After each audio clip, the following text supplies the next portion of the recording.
I sat on the edge of my couch, wrapped in an old fleece blanket that still smelled faintly of cinnamon from last year. The room was quiet, lit only by the soft blink of dollar store string lights draped over the miniature pine tree I'd dragged up the stairs myself. It wasn't much 3 feet tall, leaning slightly left, decorated with mismatched ornaments I'd collected from thrift bins over the years, but it was mine. And tonight, it was the only light in the room. Outside, I could hear muffled laughter from the neighboring apartment. Clinking glasses, bursts of joy. Someone was playing an off-key version of Silent Night on a piano. I tried to smile to pretend it didn't sting. But it did. It always did. This was the 3rd Christmas in a row without a call, a text, or even a passive-aggressive holiday card from my family. The first year, they blamed a scheduling mix-up. The second, they said they assumed I was busy and didn't want to pressure me. But this year, they didn't bother with excuses. Just silence. Until my phone buzzed. For a split second, my heart lifted. Maybe it was a last-minute "we're thinking of you" message. Maybe someone remembered.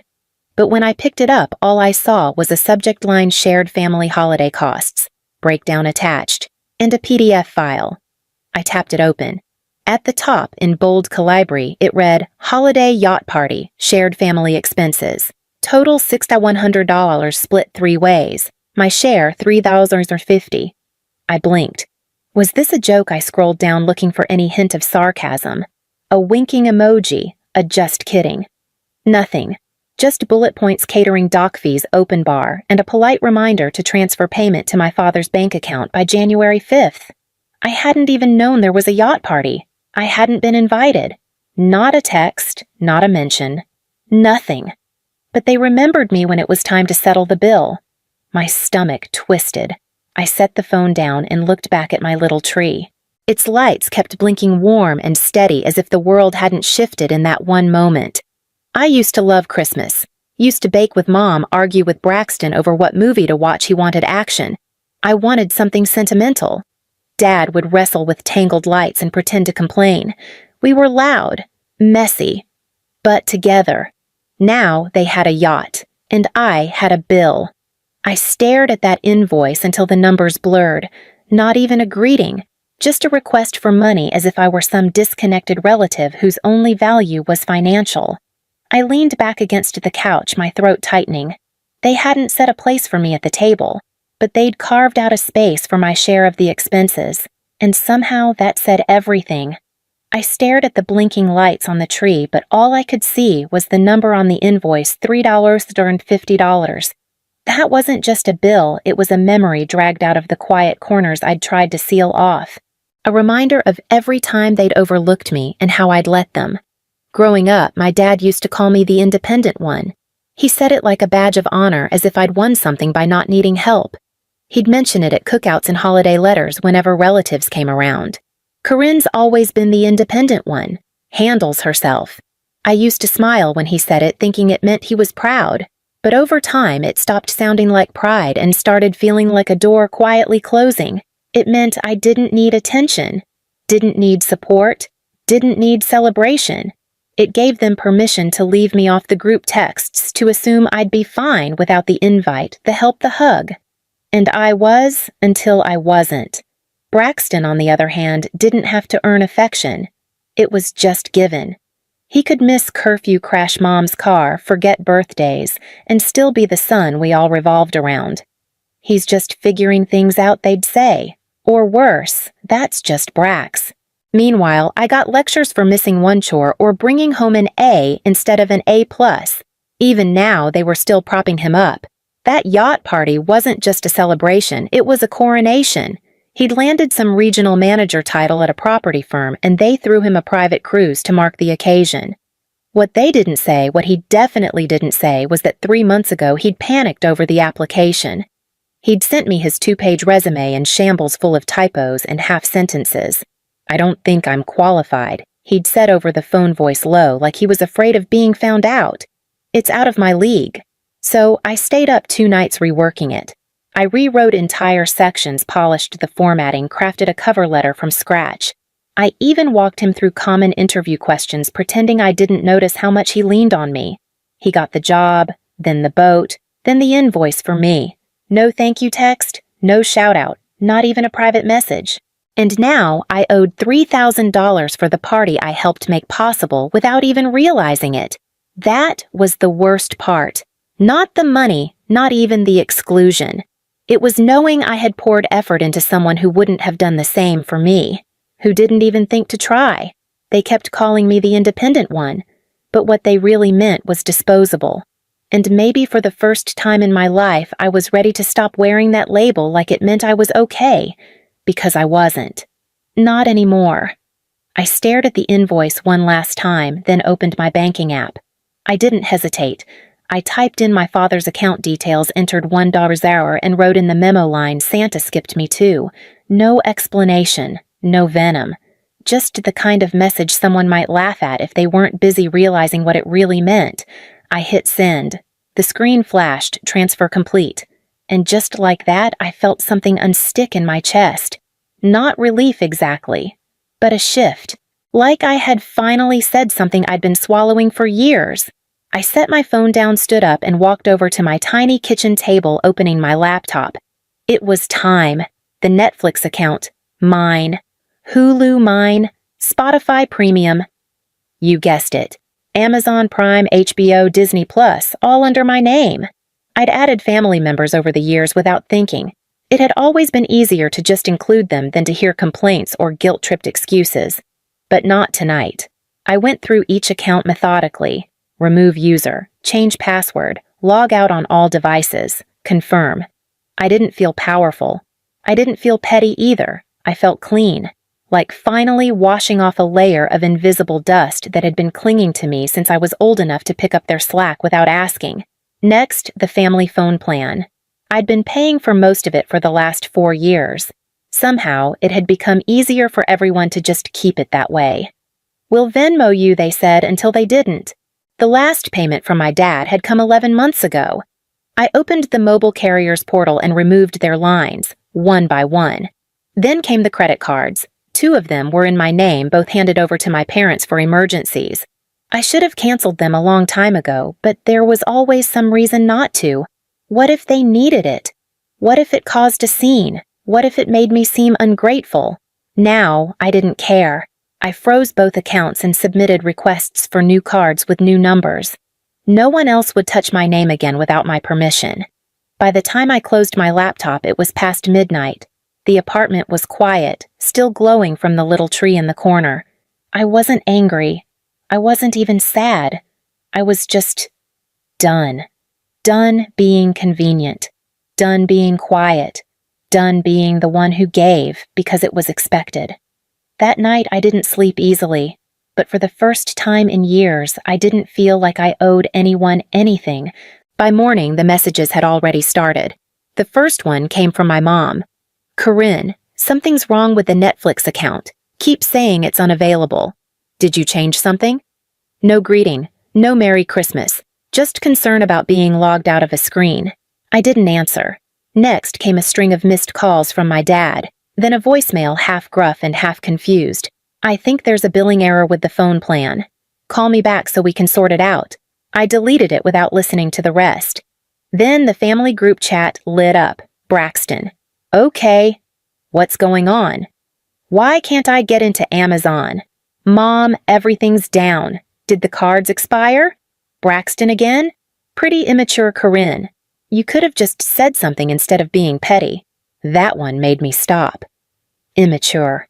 Petty. As if what I'd done was a tantrum. As if my silence and boundaries were childish instead of overdue.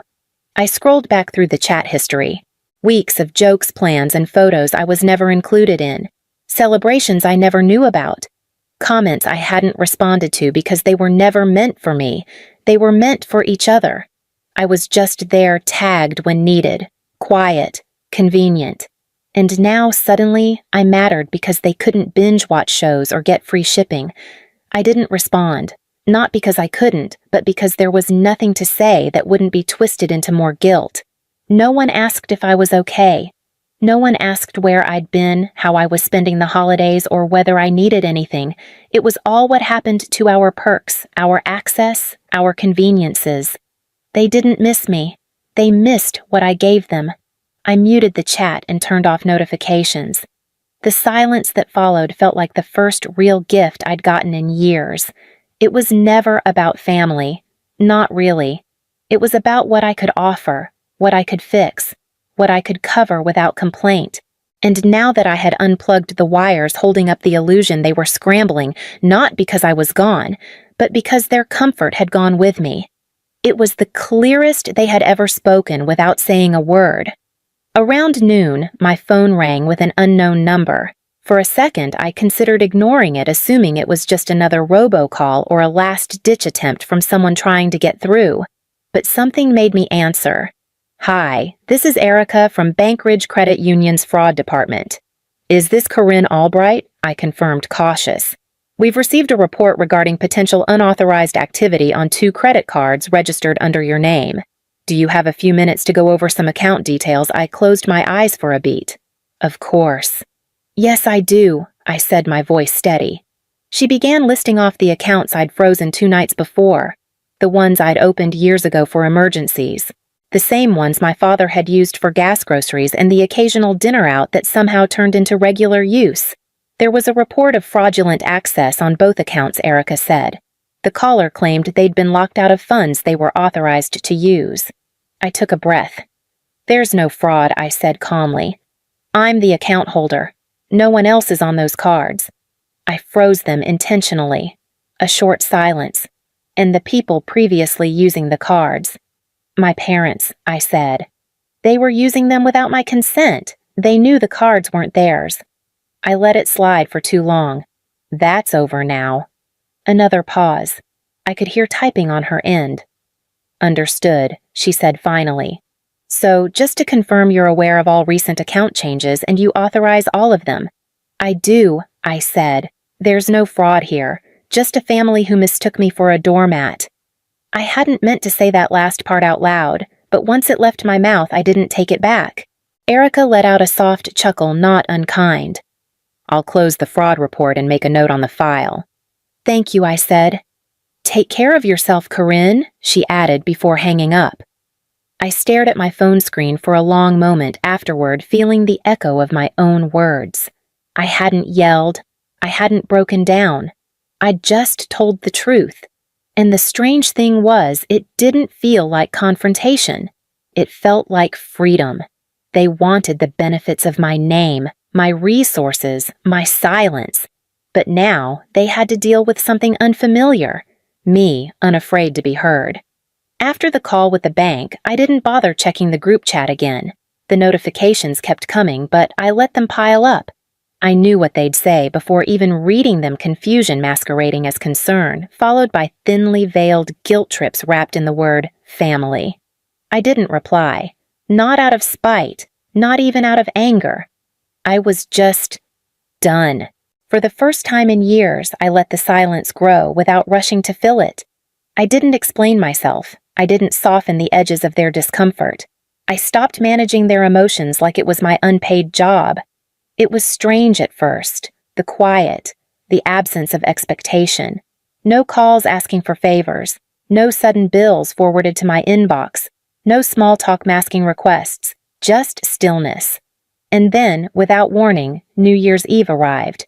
I didn't have plans. I didn't make any. But around 7, I put on a sweater I loved and walked to a small restaurant downtown.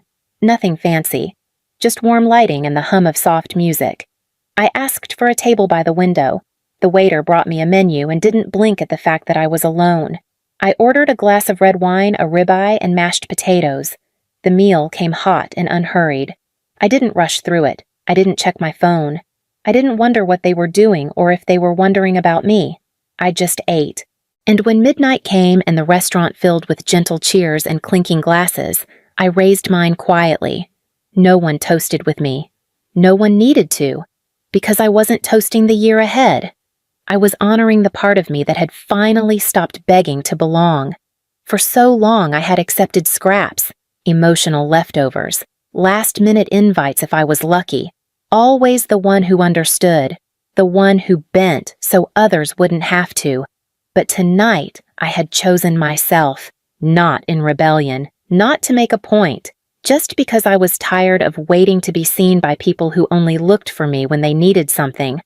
I paid the bill, left a generous tip, and stepped outside into the cold, crisp air. The streets shimmered with celebration, but I didn't feel left out. For once, I wasn't hoping for a text that wouldn't come. I had finally shown up for me. The email came the second week of January. Subject line: "We need to talk." I almost deleted it without opening, but something in me wanted to know what version of the story he was trying to tell. I clicked. The message wasn't long, but it was careful, every sentence trimmed to sound concerned without admitting anything. He said he'd noticed some changes, that things seemed tense lately. Then came the kicker. Family sticks together even when things get hard. We should never forget that. There it was, wrapped in sentiment, rolled in nostalgia, but hollow. He didn't mention the yacht party, the invoice, the fraud report. He didn't say sorry. He didn't ask how I was. Just implied that I had broken something I was supposed to keep intact. I stared at his message for a long time before hitting reply. I didn't explain. I didn't defend. I typed 4 words. "So why didn't you?" That was it. No greeting, no signature. Just a mirror held up to his carefully crafted guilt. I hit send and closed my laptop. I didn't need to wait for a response. I knew one wouldn't come, not one with honesty anyway. They had spent years calling me strong, resilient, the one who holds it all together. But strength had become their permission slip to forget me. To skip inviting me, skip thanking me, skip showing up. Now I had said the one thing they'd never expected to hear. I had asked the question that didn't come with an easy answer. One that cut past the excuses and politeness and landed exactly where it hurt. I didn't need an apology. I needed them to sit in the silence they created, the one they'd filled with my usefulness but never my presence. The next day, Braxton texted, "You're tearing this family apart. How can you do this to us? You owe us more than this." I read it once and didn't respond. He hadn't asked why I was hurt. He hadn't even acknowledged it. All he saw was the break in the system that had always benefited him. But I wasn't patching it up anymore. I wasn't the fixer, the buffer, the bridge. I was the question they didn't want to answer. And that finally was enough. I spent the next few weeks quietly rebuilding my life, this time with walls they couldn't reach through. I opened new bank accounts with passwords only I knew, requested new cards, changed every billing address and login detail. I called the phone company and started a new plan just for me. No shared lines, no quiet leeches in the background. I updated subscriptions one by one, attaching them to a fresh email I'd never once given to my family. It wasn't about revenge. It was about release. With every account I reclaimed, I felt something uncoil in my chest, like I was peeling off layers of responsibility I'd never agreed to carry in the first place. No more emergency calls asking me to fix things. No more forgotten birthdays that I still sent gifts for. No more being the only one who remembered details they never bothered to write down. The weight they'd dropped on me for years, I was finally setting it down. My apartment felt different now. Not bigger, not cleaner, just lighter. I started lighting candles again. Made dinner for myself with more care than usual. Even started sleeping through the night without checking my phone, half expecting some last-minute crisis only I could solve. They stopped messaging. Or maybe they kept going and I just didn't look. I had muted every thread, deleted every shortcut. I didn't need to see more versions of their disappointment masquerading as concern. This year they didn't unwrap anything from me. No cards, no gift baskets ordered last minute to keep the peace. No quietly absorbed costs. What they got instead, without ceremony, without warning, was the realization that the daughter they overlooked was the one who had been holding the whole system together, and now she was gone. Not out of rage, not with slammed doors or shouted accusations, just gone. They thought I was strong because I never made demands, because I showed up without being asked, because I forgave without being acknowledged. But the truth was, I wasn't strong. I was just exhausted, and the difference was everything. They didn't lose the problem child.